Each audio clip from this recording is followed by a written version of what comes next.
Es decir, no se está imitando, no se está repitiendo, se está fundando algo. Pero además la acción siempre tiene que tener el concurso de los demás. Esto es súper importante. No hay un actor en solitario, no hay un revolucionario, no hay una persona, digamos, que pueda llevar a cabo una acción política. Justamente la acción política necesita el elemento de entre varios. Por tanto, esta acción es lo que hace entender, por ejemplo, que entre varios hay que establecer un espacio en el que el encuentro sea posible. Esto también Hannah Arendt lo dice muchas veces, para que sea posible que entre varios lleven a cabo una acción de carácter político, tienen que poder tener un espacio real para encontrarse, un espacio de visibilidad.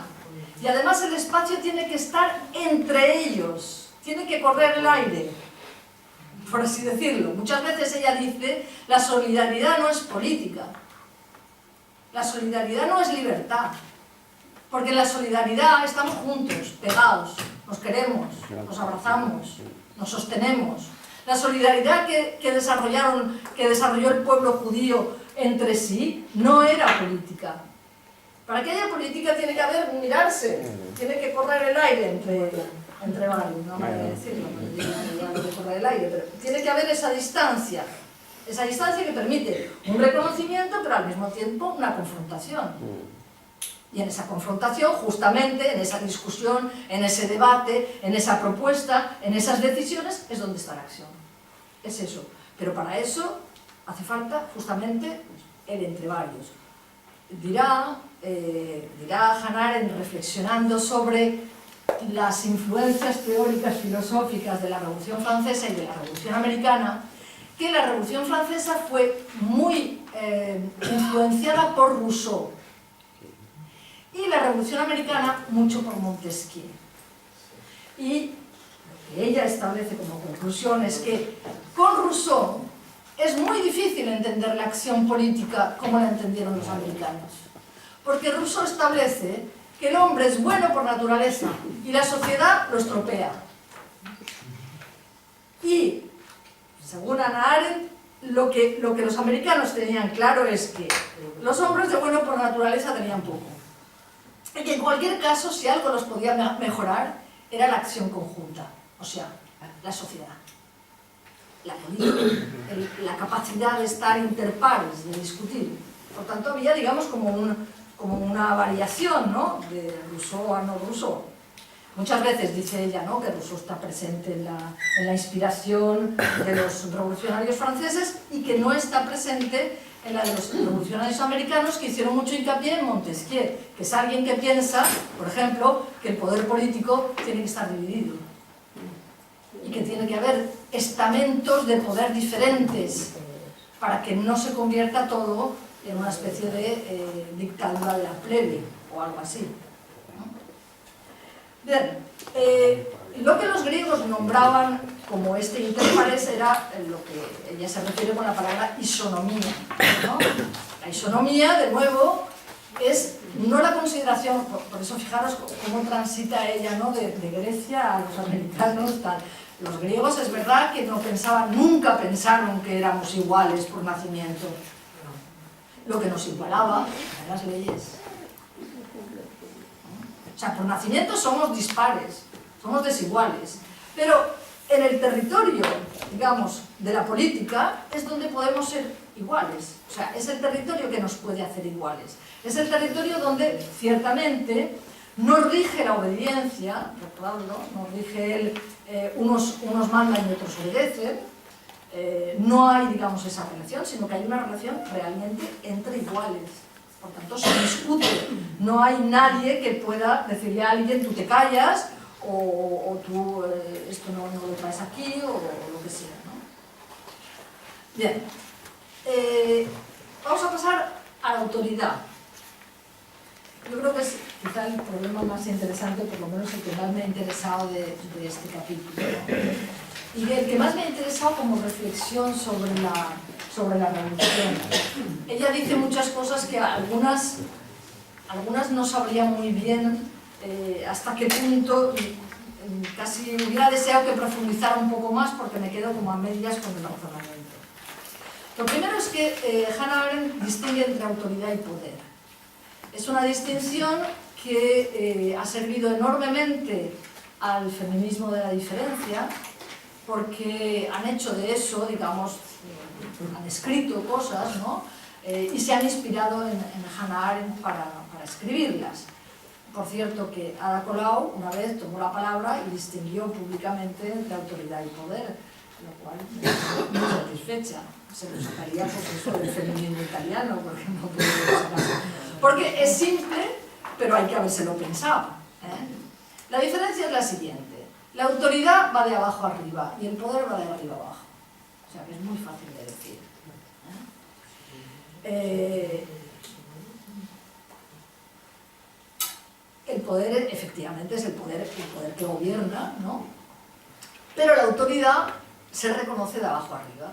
O sea, yo puedo ejercer el poder porque me sale de las santas narices, pero yo no puedo ejercer la autoridad porque me salga de las santas narices, porque la autoridad se me tiene que reconocer.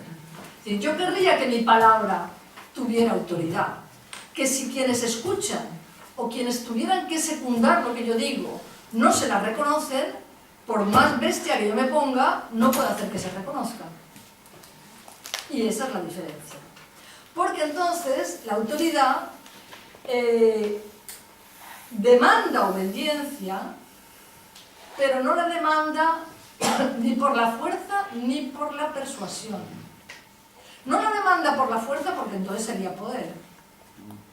Y no la demanda por la persuasión porque entonces estaríamos diciendo que todo el mundo es igual en cuanto al valor de su palabra.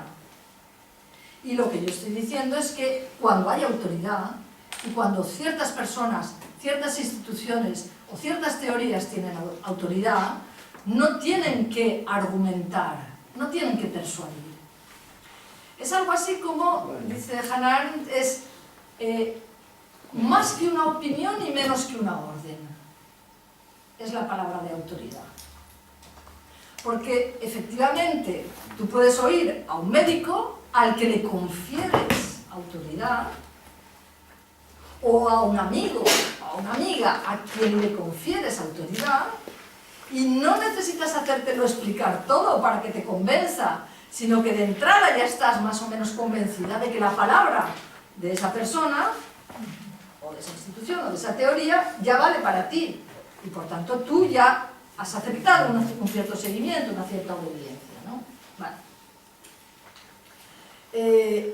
Ella reflexiona igualmente sobre el origen etimológico de la palabra y dice que autoridad viene de aumentar, de auge, que es la palabra en latín, y que esto es interesante sobre todo a la hora de pensar la Constitución, pero bueno, dejémoslo. Es infinitamente curioso una cosa que dice ella, y ahí es donde yo creo que me hubiera gustado que lo reflexionara más. Ella dice que los griegos nunca tuvieron necesidad de autoridad. Tuvieron necesidad de poder, tuvieron necesidad de leyes. ¿Cómo consiguieron que esas leyes fueran obedecidas o fueran seguidas o tuvieran un cierto peso sobre las personas? Es algo difícil de establecer. Hannah Arendt algunas cosas dice por vía de la razón, ¿vale?, o por vía de la amenaza. Pero lo que establece es que así como la situación de libertad entre los griegos no requería autoridad, sin embargo, en las sociedades nuestras, postcristianas, postcristianismo, requiere autoridad. Y eso es lo que plantea un problema y una solución, ¿no?, en el terreno de los procesos políticos, de las revoluciones. Porque ella piensa que es una deriva de la autoridad, de la necesidad de autoridad que las sociedades han tenido después de después del cristianismo, en la medida en que han reconocido o por la ley divina que se manifiesta en los reyes o en las autoridades, esa vía, ¿no?, por la cual se reconoce esa necesidad. Esa necesidad es que no es suficiente el ejercicio del poder si no hay una autoridad superior a la cual los poderes enfrentados de una sociedad puedan atenerse. Si una revolución no estableciera un principio de autoridad, no habría nunca la posibilidad de que todo se desgajara, se rompiera, desapareciera. Es preciso, en la mentalidad nuestra, en la mentalidad occidental postcristiana, es preciso que a los poderes, digamos, relativos, a los poderes contingentes que cambian, a los poderes enfrentados, que se enfrentan justamente a partir de la revolución o del establecimiento de un nuevo país, etc., exista una ley de leyes, una garantía de las demás leyes, una fuente de autoridad para las demás leyes, que independientemente de los poderes diferentes e independientemente de las situaciones diferentes, todo el mundo obedezca. Y eso significa que los revolucionarios se plantearon, dice Hannah Arendt, el problema del absoluto. El absoluto sería lo relativo, claro está. O sea, relativo sería lo demás, relativo serían las leyes, relativas serían los gobiernos, ¿no? Relativos serían los gobernantes, relativas serían las opiniones políticas, los partidos políticos. Y absoluto sería aquello que como una capa recoge todo lo demás y no es relativo. Por tanto, es algo que no se cambia. O que si se cambia, se tiene que saber que se está atentando, digamos, al punto fundamental de obediencia. Sí, no, ya, pero hay que entenderlo por qué, o sea, efectivamente no está, Hannah Arendt no va a decir nunca, y además, justamente como dice autoridad, es aumentar, ella piensa que las constituciones también se cambian y que es enfrentar, pero claro, entenderemos que no cambian todos los años, o que no pueden cambiar con cada gobierno, que no pueden cambiar con cada legislación o con cada partido político que... Esto es lo que hace que los revolucionarios apelan a cosas sorprendentes en sus declaraciones. Por ejemplo, a veces apelan a Dios, muchas veces, ¿no? A veces apelan a la razón. Esta apelación a la razón, por ejemplo, pues yo que sé, en la Revolución Francesa se vio muchísimas veces, inspirada en parte también por Rousseau. Porque Rousseau pensaba que efectivamente la voluntad general, fijaros qué concepción, ¿no? O sea, la voluntad general tenía detrás de sí una especie de razón absoluta. De tal manera que Rousseau pensaba que por fuera de las discusiones entre partidos, entre facciones y entre cosas tal, si al pueblo se le deja en una situación de un silencio razonable, capaz de reflexión, actuarán todos a una. Y esa será la voluntad general. Será como una especie de monarca absoluto puesto sobre la razón. Oír a la razón. Hay una expresión que se utiliza, que lo utiliza Walter Benjamin, pero que está en la literatura política, etc. Y yo creo que también está en Maquiavelo, que es Vox Populi, Vox Dei. La voz del pueblo es la voz de Dios. Bueno, no es la voz de Dios secularizada. Eso sí, la voz de Dios secularizada, ¿no? Hay una serie... Perdón, y por eso se deja hablar, digamos, se deja hablar, o sea, habla al pueblo en los momentos de fundación, pero de fundación continuada. Es decir, que uno de los aspectos más interesantes de la revolución del sistema americano, ¿no? del sistema político americano, ¿no? Precisamente es el continuado pronunciamiento de la voz del pueblo, porque la fundación de la Constitución americana es dualista, se basa en el pueblo y en el gobierno. Entonces el gobierno hace muchas cosas, pero de vez en cuando, que han sido muchas veces, porque hay no sé cuántísimas enmiendas, 27, se produce la voz del pueblo, que dice que es el que de alguna manera dirime al final, ¿no? Y dice, ya no hay esclavitud. Ahora votan las mujeres en el año 19, ¿no? Todo eso son enmiendas de la Constitución. Por lo tanto, el sistema político americano, que es el sistema, digamos, de contrapesos, ¿no? De checks and balances, ¿no? Donde está el presidente, el Tribunal Supremo, el Congreso y el Senado. Y eso es un sistema de contrapesos. En la fundación, luego ha cambiado mucho, es decir, que las cosas no son tan bonitas como... no han ido, en muchas cosas no han ido mejor, han ido peor. Pero sí que es cierto que esa continuada, esa presencia de la del Vox Populi, Vox Dei, inspira el cambio continuado en el sistema. Y sin embargo es un sistema abierto, mientras que si iba la comparación, nuestro sistema político es un sistema perfectamente cerrado. Por eso estamos en un empantanamiento.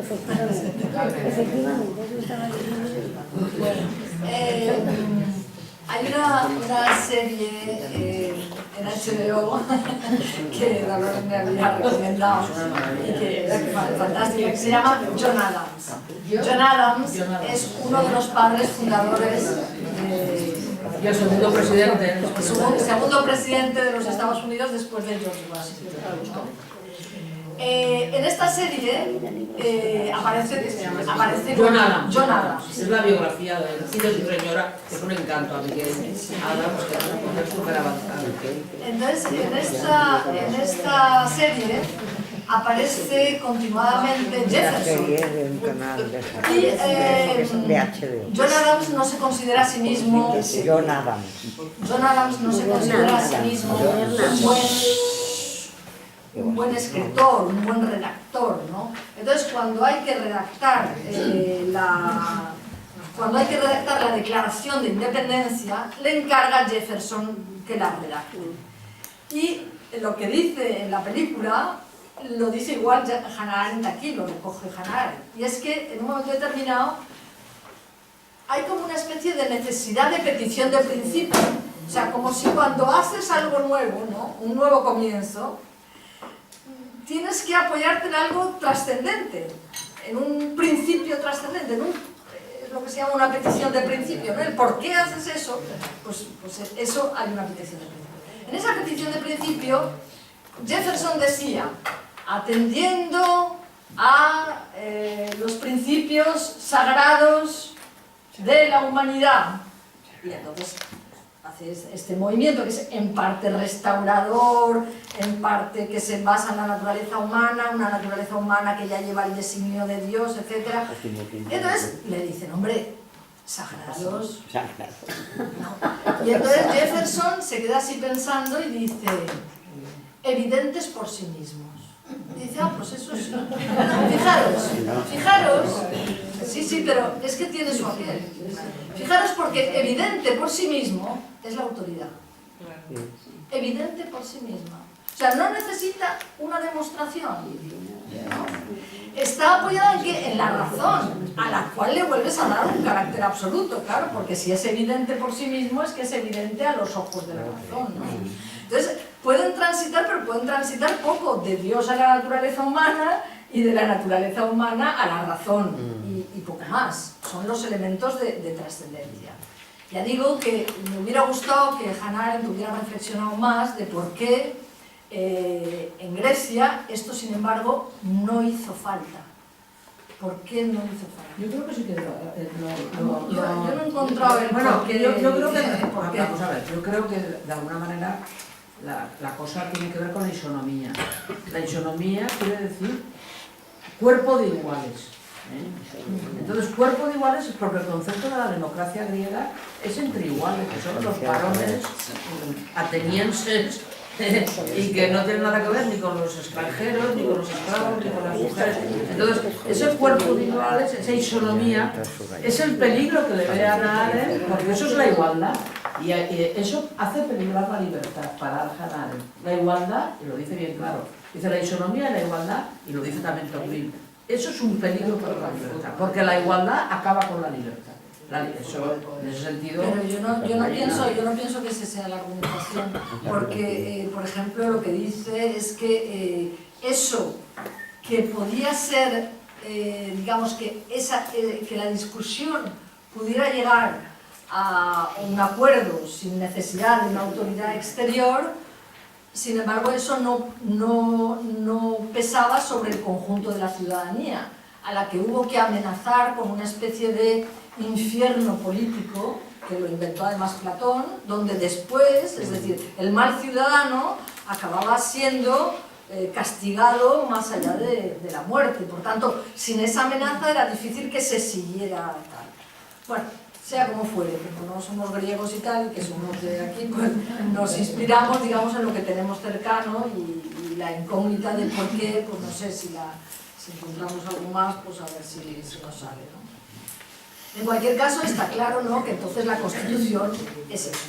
La Constitución y el Tribunal Supremo, la Corte Suprema estadounidense, que son los elementos que se erigen, ¿no?, como la autoridad a la cual pues, se vuelve, digamos, todo elemento cuando hay un choque real, ¿no?, en lo que hay que cambiar las leyes, o lo que estaba diciendo antes Dolores acerca de los negros, las mujeres y tal. Ha habido que hacer ese tipo de enmiendas. La Constitución se ha enmendado, pero siempre estableciendo, digamos, esa contraposición, ¿no?, entre lo absoluto de la Constitución, aunque sea un absoluto recambiable en aspectos, y lo relativo del otro movimiento.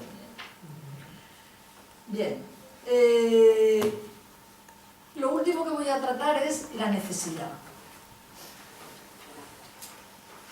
Hannah Arendt reflexiona acerca de cómo las revoluciones aparecen como irresistibles. Es decir, cuando el movimiento comienza no hay quien lo pare. Y incluso cita, ¿no?, señor, esto no hay quien lo pare, ¿no? Luis XVI, que dice, es una revuelta, ¿no? Es una revolución, esto no hay quien lo pare, ¿no?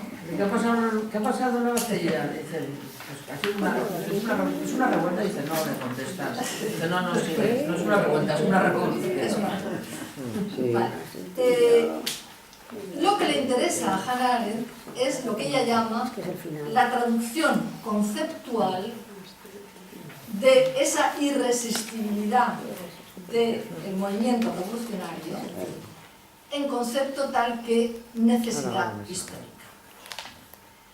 Esa es la traducción, esa sería la traducción teórica de la irresistibilidad. Es decir, el hecho de que unos acontecimientos necesariamente llevan a otros y que hay una cadena de causas y consecuencias. Yo creo que esta, para mí, es una de las cosas más interesantes que dice, aparte de esto de la autoridad, que me interesa particularmente, esto. Porque además, para que entendamos cómo puede darse esta cosa de la conceptual, de la necesidad histórica, ella distingue, y hace una distinción que sirve enormemente, entre actores y espectadores. Efectivamente, el actor no predice lo que va a pasar. Y esto lo ha demostrado muchas veces, lo hemos visto, tal. Los revolucionarios americanos no sabían lo que se hacían, creían que estaban haciendo una cosa y acabaron haciendo otra. Los revolucionarios franceses igualmente, o sea, empezaron por un lado y acabaron por otro. Es decir, no había un plan inmediato, pero no había, digamos, una visión, sino que al principio justamente no pensaban ni siquiera que eran revolucionarios, no pensaban más bien en términos de liberación, como hemos dicho antes, de la primera etapa, y casi no se daban